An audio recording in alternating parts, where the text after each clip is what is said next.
Here we're being asked for the function of the underlined portion in the text as a whole. So that's one of 3 prompts that really just mean what's the main idea. So the function of the underlined sentence, the overall structure of the text, or if they ask you to complete the text.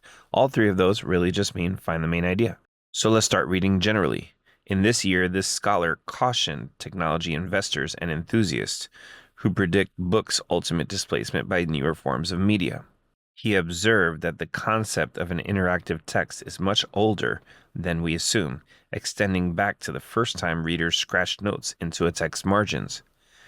In addition, newer media like video games haven't replaced older forms of entertainment, such as comic books, but rather exist alongside them. Douglas believed that rather than supplanting books, technology is a way to make new forms of expression possible. So we're hearing this caution from this literary scholar who's saying that books are not necessarily going to be ultimately pushed aside by newer forms of media. Instead, he believes that these things are going to exist alongside the old technologies. And let's just put our focus on the underlined portion of that for a second.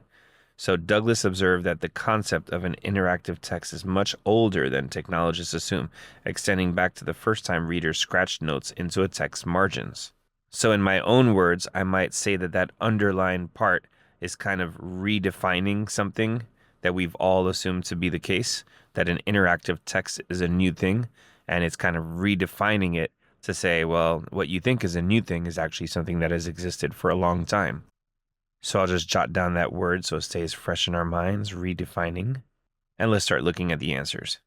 A says, the underlined portion challenges the stance of investors and enthusiasts who are mentioned earlier in the text.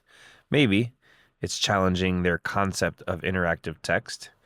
B, the underlined portion explains the basis for the claim made by the technologists.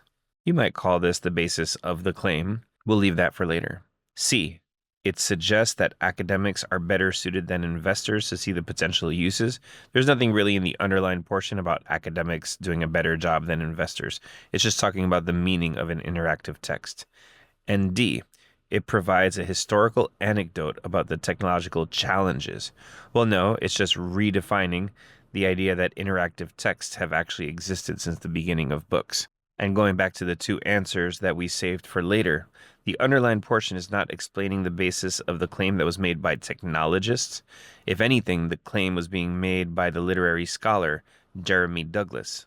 So the whole idea of explaining the basis for a claim is kind of a hard thing to explain, but if anything, the claim is being made by Jeremy Douglas, who's going against the technologists. So that easily gets rid of B, and so the answer remains as A here.